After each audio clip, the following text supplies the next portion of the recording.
Can't decide and torn between a romantic, comedy, action, or an indie film to watch for the weekend? Well. Golden State Media Concepts Movie Podcast is your ultimate guide to the latest movies. Join us as we dissect the latest on the blockbusters. It's the Golden State Media Concepts Movie Podcast.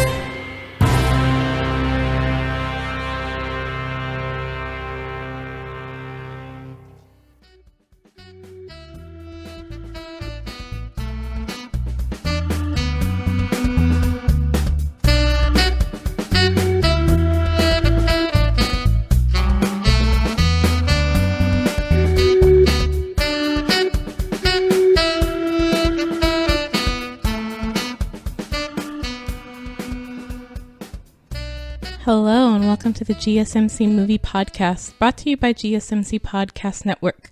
I'm your host, Staci, and today we are talking about two movies, Lou Over the Wall and The Women's Balcony.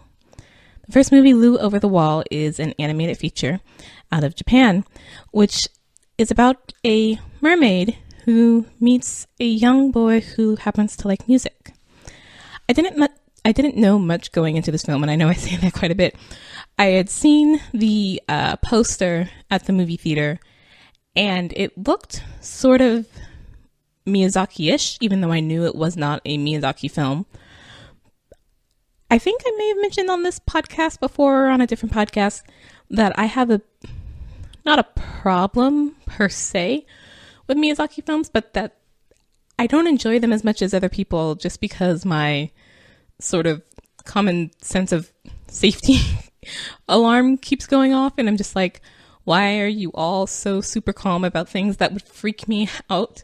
Like in Ponyo, which is probably the closest to this film, there's a point where the two kids meet like a family after the island's been flooded, and the family is in one boat and the kids are in another, and the woman of the family knows the boy and like says hi, and then just lets the two kids go off on their own on this flooded island. And I'm just like, that's completely irresponsible, and fine, this is not actually your kid, but that's still probably like child endangerment. How do you just let these two kids who through the animation look 4, but maybe are twice that, just go off by themselves on an island that's clearly flooded? What? Or like Totoro, and maybe it's because also I did not see Totoro until I was fully an adult, so I didn't have the like child awe of it. But when the two girls tell their father about Totoro, he like goes out and does a sort of ceremony of thanking him, and I'm just like, wait a minute, your two children just said they went off in the woods and met a giant beast, and your first thought is thank you? What? And maybe this is a cultural thing, because I do know I'm not sure how much it's in Japan, but in parts of Asia where there's sort of believed to be not quite, sort of like spirits in different parts of nature that sort of look out or watch humans and possibly interact in their lives. And so maybe it has to do with that, of thinking, when the girl said, oh, we met Totoro, thinking he's like a wood spirit or something. The Miyazaki films, most of them, since I saw them as an adult, my childhood sense of awe that he's trying to go with there just was somewhat gone at that point. So I was just like, that's not rational and whatever. But Lou Over the Wall, not Miyazaki, but I actually really quite liked this. It was it's very cute. There's a moment in the film where the three main kids who are in a band together have to go before this sort of panel of adults because Lou's been kind of exposed. She was dancing on a beach, and Lou has a thing where when the music plays, she can have legs. But when the music stops, she goes back to being a mermaid.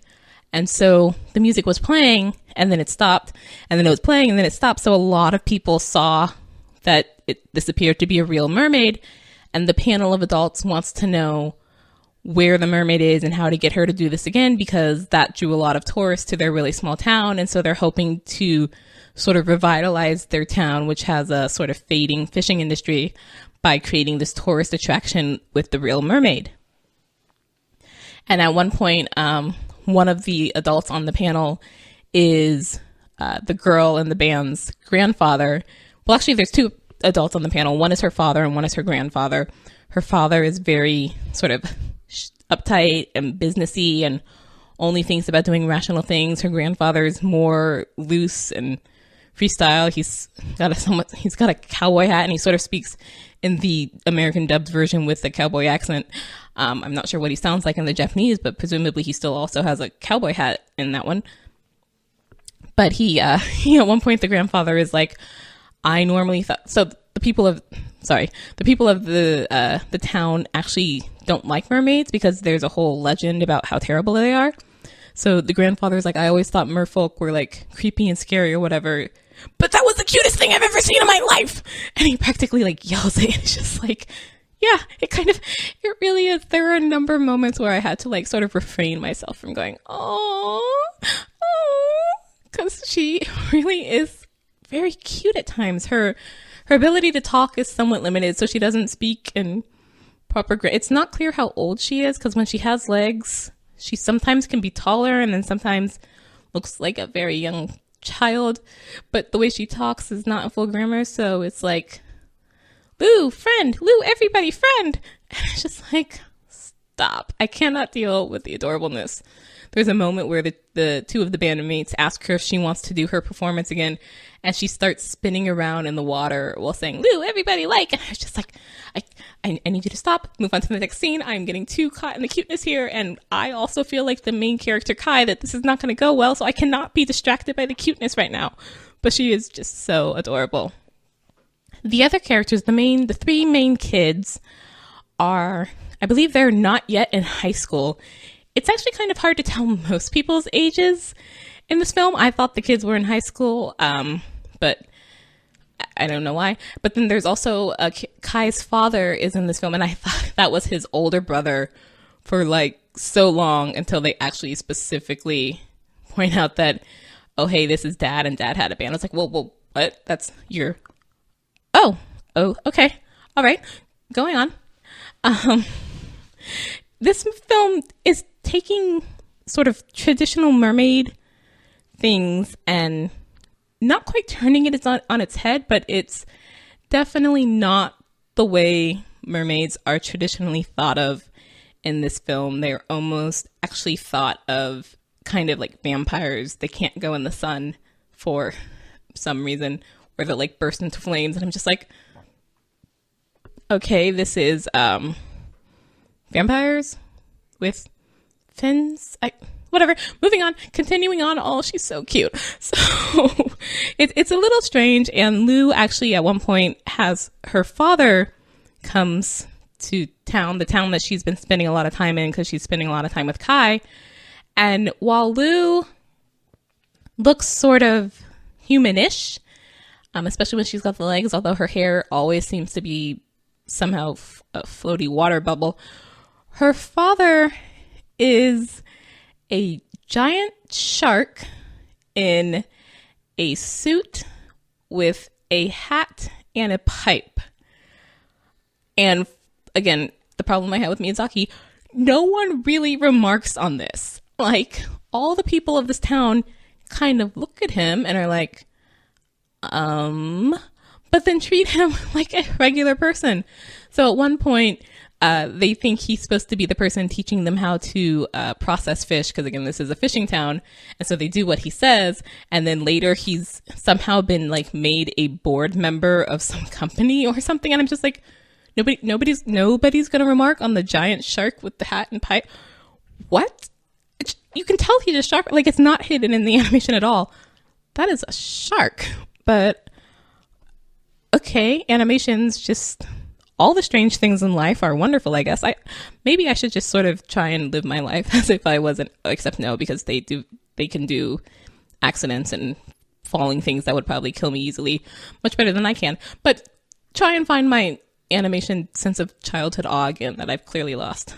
I'm not a Scrooge or a Grinch, I swear. It's just, I don't know, my more adulthood sense of common sense and safety is just like, wait a minute, just, but why? But no, you shouldn't do that.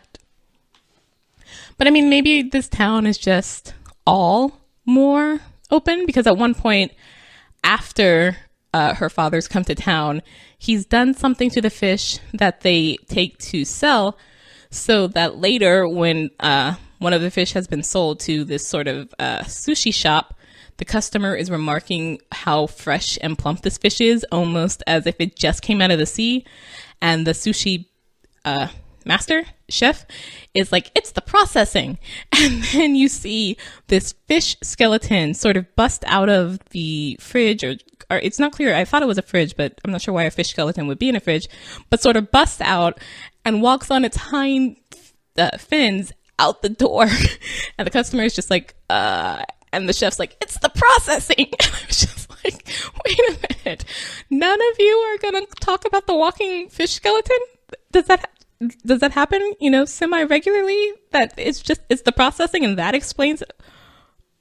Okay, sure. Yeah, let's just go with it. Just continue to go with it, and hopefully you'll see more of Cute Lou and her cute pets. And yeah, there's a number of people, because this film has, not the film, the village has this whole lore about the mermaids and how they're terrible and evil. They think of them as sirens in the way we generally think of sirens, who sort of sing sailors to their death. It's sort of that sort of, legend about it. And there's a legend about the hill, the Shadow Hill, and that supposedly once a mermaid was sort of sacrificed there, and so the town flooded, and so now we have to give homage or something to the Shadow Hill, and we filled in all the holes in the sort of shadow cliff wall for some reason. They have the sort of idea of, if there are mermaids,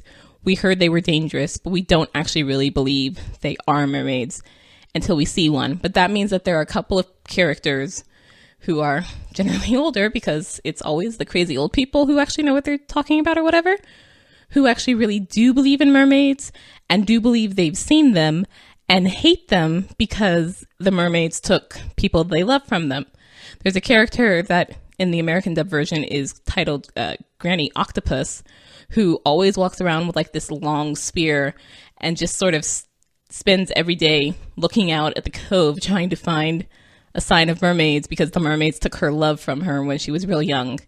And the Granny Octopus character is kind of funny, because when you finally do really see her, she looks a lot like the character of Mulan's ancestor, the old woman, if you've ever seen the animated film. And it was hard for me to, when we finally see her and she talks about things, to sort of separate that in my head, because I was like, wait a minute, I like the old woman in Mulan, but I'm not supposed to like you. You're messing things up right now. I'm getting confused. What's going on? Likewise, the main character, Kai, his grandfather also hates the mermaids because he believes the mermaids took his mother away. So Kai's great grandmother away as well. And so he hates the mermaids and doesn't want anything to do with them, and knows that they're attracted to music. And so he always tells Kai not to play music near the water, which Kai, of course, completely ignores. And that's how we sort of start the story, is Kai is in a house by the water, which is their boathouse shed or something. And he goes there sort of to be alone. And Kai's interested in music, but can't play an instrument, but he does do it on his computer, and he's playing it. And the mermaid, or at least Lou is actually attracted to the music, and being the sort of bright, everything's great character that she is, she has a way to sort of make the water glow and float. And she does that and floats into the room where Kai is. And his response is interesting, because at first he's kind of freaked, because, hey, giant floating wall of water with this mermaid coming at me. But then when she catches up to him, he just sort of stares at her at first and then starts talking to her. And she answers back, but he's worried about her voice, because it's high or something, and he doesn't want his grandfather to hear. So he puts his hand over her mouth and I'm just like, dude, you don't know what that is? You don't know if that's going to kill you or eat you or...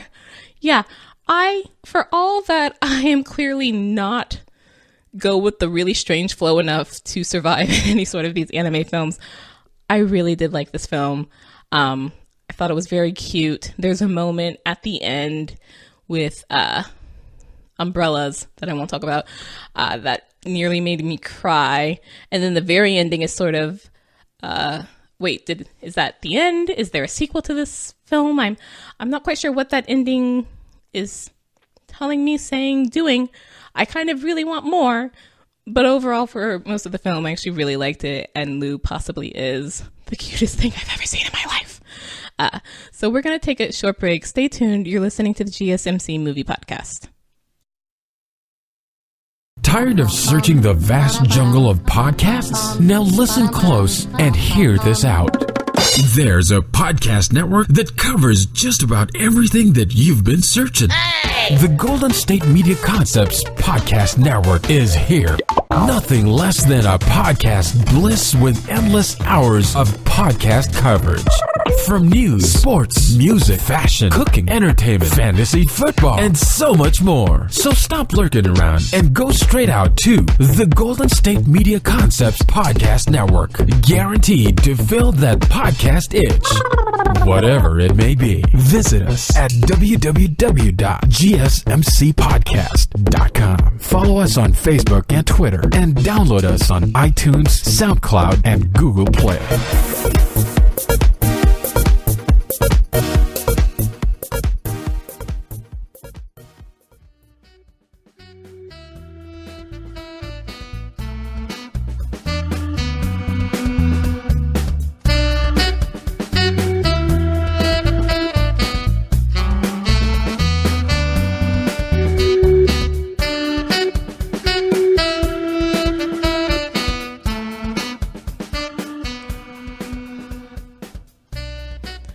Welcome back. You're listening to the GSMC Movie Podcast.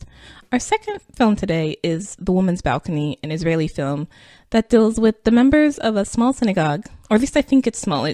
It's only dealing with a certain number of members, whether or not the synagogue itself is small, dealing with some of the members and how they deal with the aftermath after the woman's balcony of their synagogue collapses during a ceremony.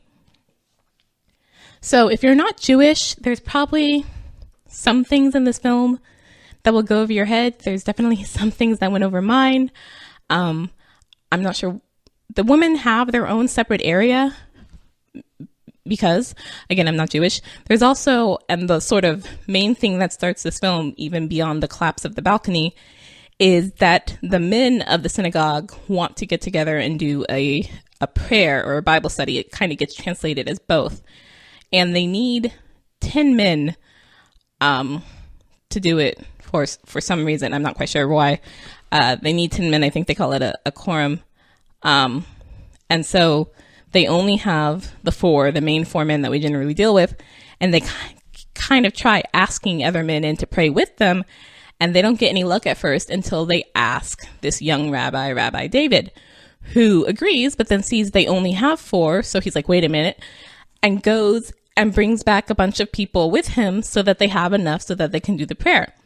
And then when they tell him, this is why we were praying here and why we didn't have enough people, our synagogue collapsed, he goes to see it himself and he feels so moved that he wants to help them. But this is sort of one of those things where like the road to hell is paved with good intentions. He has the best intentions. He definitely kind of seems to mean well, at least at first, but because in the collapse, not only the balcony was destroyed, but their holy scroll was destroyed as well, he thinks the scroll is more important, but the women think the balcony is more important. And so there's a bit of a clash over which one will be done first, but he's a more conservative rabbi. And so it's not just that, I think we need the scroll before we need a women's area, but it's also, why don't the women wear scarves and why don't they act in a more modest fashion? And so it starts being this thing of that's not how we've ever done it. Why are you trying to change things? And why are you convincing our husbands to try to make us change? And our husbands, why are they going along with this? And then when some of the women start to go along with it, it's like, why don't you go along with it? Well, why should I have to go along with it? And so you start seeing this conflict about sort of the proper way to practice even their religion. There's a number of, there's at least two sort of different types of Jewish people, I guess, in this area. There's the members of this synagogue who seem a bit more open or relaxed about things, and then there are others who seem a bit more orthodox. And there's a conflict between them because there's a little boy who belongs to the more orthodox sect who likes to spend time with Zion, the sort of main guy of the more relaxed sect. But at some point, his mother comes by and says, you know, you're not allowed to be in there, the rabbi said, and it starts being this conflict between more conservative and more liberal ideas of what's allowed when you're Jewish. There's actually a quote at one point that everyone should take care of his own account with God, that this idea that I owe things to God and I'm supposed to follow certain things, but you also can't tell me what to do. So the main conflict, there's 4 couples here, 4 guys and their 4 wives, but the main one is Zion and Eddie.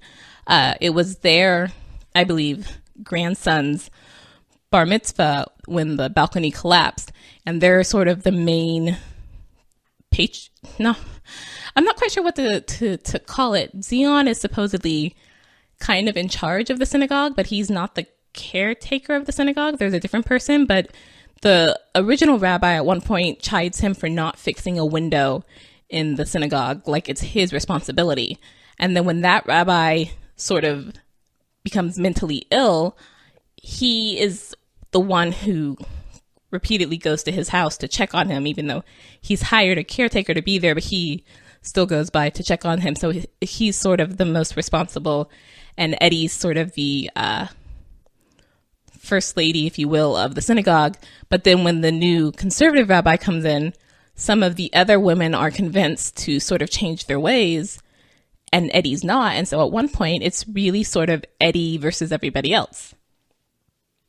Even Eddie versus her husband, Zion, they have a fight over, I want to say it's Passover dinner, where he asked her to be ready and then something happened, so she wasn't ready on time. But then they finally do sit down to dinner and the lights go out, which has happened before. And so Zion goes to get a Sabbath Gentile. I'm not quite sure what that is. I do believe there's something about Jewish people are not supposed to sort of touch flip switches or something. That comes up early in the film too, is there's a little boy who's playing with the switches on like a large tea kettle or something. And when he gets caught, he's just switched it off.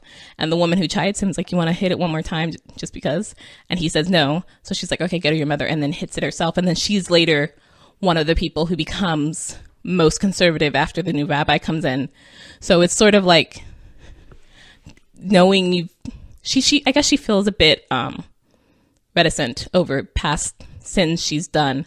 And so she kind of goes too far in the other way. But Eddie starts to feel that everyone's against her because the women who used to be totally like her are now like, oh, we have to cover our hair and we can't come to your fundraiser because it goes against what the new rabbi says.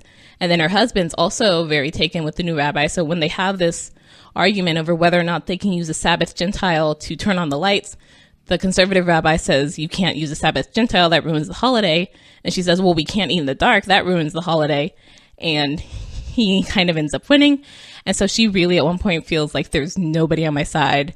And you do see that a couple of times. And you see it a bit later too with different members of the synagogue and the rabbi himself, of this idea of sort of having the courage of your convictions and standing behind what it is you believe, even if others don't stand with you. The rabbi, David, this new rabbi, he at first kind of does seem pretty good. He oversees their rebuilding of the synagogue, but doesn't make it with the balcony, just has it rebuilt, period, because evidently there needs to be a rabbi for it. And he's the like teacher at a seminary. And I apologize if that's not the correct term for what this Jewish school place would be called.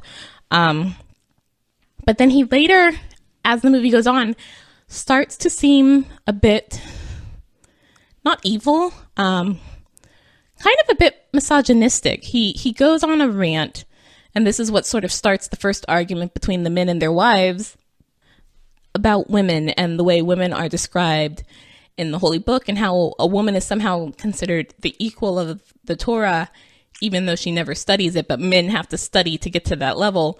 And so if she's supposedly that high, shouldn't she be modest and cover her hair? And so he convinces the men to take headscarves home to their wives to be modest, and the women who aren't used to this are just like, no. Except for Eddie, who's like, oh, it's beautiful, thank you, I'll wear it on Passover. So she at least kind of meets him halfway, even though none of the women know that this is kind of a test. But then when not Passover, the ceremony to open the synagogue, I apologize. But then when they go to open the synagogue and see there's not a women's balcony, Eddie leaves because she's angry, and the rest of the women stay and listen to the new rabbi. And so they're kind of almost hypnotized by them. That's almost the way they describe it later when they're telling Eddie. It's like, it's a shame you left. I don't agree with what he said, but at the same time, I kind of felt like I couldn't move while he was talking. There's also a kind of cute side story with Eddie's niece. And I'm not sure she's actually her niece, but she does call Eddie and Zion uncle and aunt. So I'm not sure if that's, I know in some cultures that's just the title you say for someone you're close to and respectful with, but they might actually be her aunt and uncle. They're very close to her, and she lives, I believe, below them. But she is a single young woman, and you do see her at one point go on a date that she's been set up on, but she doesn't like it. But then she later meets this young man who is learning under the new rabbi, and they kind of hit it off. But because we're now in this sort of Cold War between Rabbi David and the women, they don't tell anybody about it because they don't want one side or the other to get on them about it. They just sort of want to see how it goes while they can. But that's kind of hinted at when we first meet each of them, because there's this cute thing where they both have clothing tags on their clothes, but they didn't notice. And so Eddie takes the one off of the girl, Yafa, and Zion, when he meets the boy, when the rabbis come by his store, takes it off him. And I totally didn't catch that till later. I was just like, oh yeah, the clothing tag people got together. All right. But yeah, so you see this fight, and Yafa she supports Eddie. I'm not sure how much she agrees with her, but she supports Eddie, and the women get together and raise the money for their balcony, since the whole reason the balcony wasn't built when the synagogue was repaired was because they supposedly didn't have enough money. So they get together themselves and raise the money and hand it to one of the women's husband, who is the custodian, caretaker, treasurer, whatever, to put in the synagogue's sort of bank account. And then he's supposed to give it to them back. But a lot of the checks are post-dated, so he, I guess, can't give it to them right away. But then he lets slip to Rabbi David that this is what's happened. And the rabbi's like, no, we have to have a scroll first. The women will understand later. They'll feel happy about it later. They'll be upset now, but they'll see later that it was really better to have a scroll first. But then it turns out we're going to pay for this scroll with the money the woman raised for their balcony. And so this now starts to become a war, even with the women who did sort of turn more conservative after Rabbi David came. It sort of becomes a Cold War between the women and their husbands. And then the women decide, you know what, if the rabbi is going to try and ruin our lives this way, well, let's go kind of make some trouble for him. And they start protesting outside of the, again, I apologize, I don't know what the name is, the school where he works. And then this is where he starts to really seem like a terrible person. He tells one of the people there to like call the lawyer to tell them to write up letters against each of the women. And when the person asks for what, he's like, libel, slander, whatever will make them go away. And it's just like, you seem kind of, that's kind of dirty politician to just make up things against people because they're bothering you. Oh, okay. And then he tells Yafa's the clothing tag boy, who is one of his students, to take the check out immediately so they can get the scroll. And so he's really not even going through proper channels because he feels he's so right about what is proper, what it says in the holy word about which one's more important and which one comes first. and the women are like, we have our rights too. It's not exactly on a gender thing. It is almost more conservative versus liberal, and it just happens to be about the women's balcony, because there's not too much else that comes up gender-wise beyond the women should have a place to worship as well, but is that more important than having the Holy Scroll and the whole thing of women keeping their head covered to be modest? There's nothing else really involved with gender issues there. It starts becoming a bit more marital strife at times, if anything else. But it was a nice film. It was, I won't say sweet, but I felt sort of warm-hearted at the end. I liked the women, at least the main characters. Marguerite especially is a strong-willed character who even herself at times can fall prey to, not fall prey, I don't mean fall prey, fall under the spell of the rabbi and sort of consider more what he thinks than exactly what she feels herself. But especially the idea of sticking with your convictions, even if you're sticking by yourself, I think was really well played out in this film. So yeah, it is available out now on DVD, and it is Israeli, so you would have to watch it with subtitles. But yes, so we're going to end for today. Thank you for listening to the GSMC Movie Podcast. We'll see you next time. You've been listening to the Golden State Media Concepts Movie Podcast, part of the Golden State Media Concepts Podcast Network. You can find this show and others like it at www.gsmcpodcast.com. Download our podcast on iTunes, Stitcher, SoundCloud, and Google Play. Just type in GSMC to find all the shows from the Golden State Media Concepts Podcast Network, from movies to music, from sports to entertainment, and even weird news. You can also follow us on Twitter and on Facebook. Thank you, and we hope you have enjoyed today's program.